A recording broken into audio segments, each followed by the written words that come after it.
Estamos en Snowdonia, un parque natural en el noroeste de Gales, un sitio paradisíaco. Ahí podéis ver al fondo la casa del Hobbit, que es donde estamos nosotros alojados, es de pequeñas cabañitas. Podemos ver la casa, actualmente ecológica, con las placas solares. Sobre todo tiene cargadores de coche eléctrico que podéis ver ahí en el fondo, en ese pequeño patio, y está rodeado de montañas, que os voy a mostrar, y también al lado de un lago que tiene una presa y además con una central hidráulica. Un modelo de vida natural y sostenible.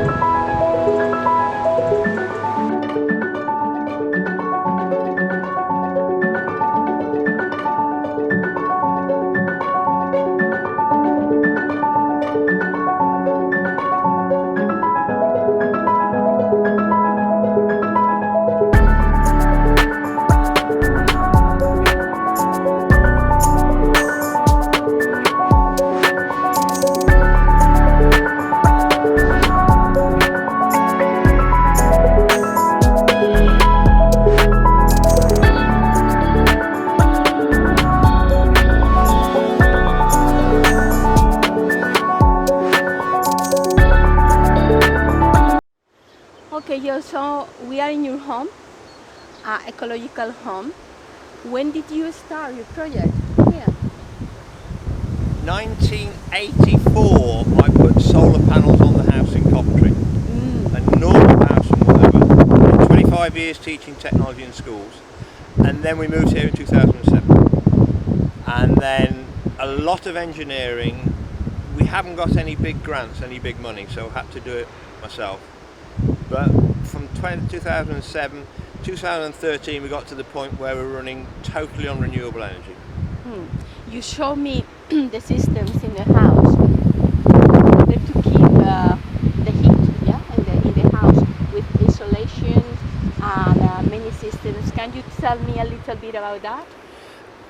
With an old house in particular, this is 1883, it's insulation, insulation, insulation.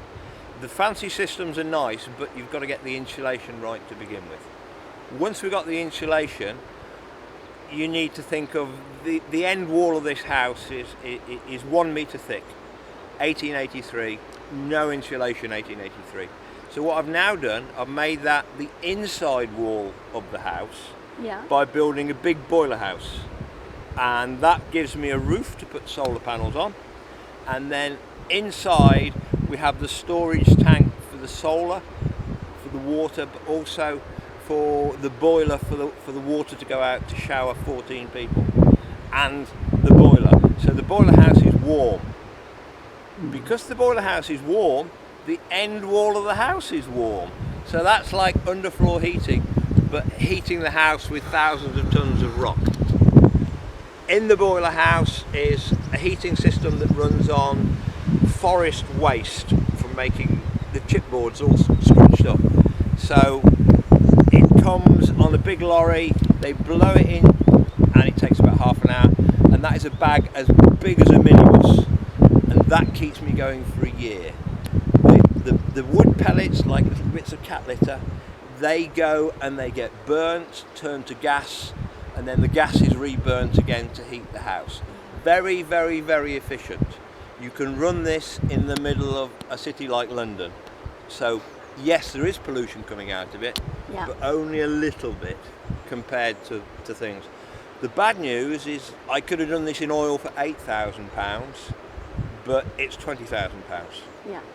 But there was a government scheme, and this is the big problem with the eco things. People don't think long enough. The government scheme pays me slightly more than the cost of the fuel. So I make about £300 a year, but that's index linked for 25 years. So it took us 11 years to break even. It's difficult to build up something like that. I mean, everything is ecological, everything is comfortable, everything is beautiful. It's difficult. The nicest thing we have is people stop here, and then after 2-3 days they say, I've read the notes, and it's ecological. You're doing things here and you're carbon negative. It all felt normal. And at that point, yes, this is good. It's like the electric car charging points.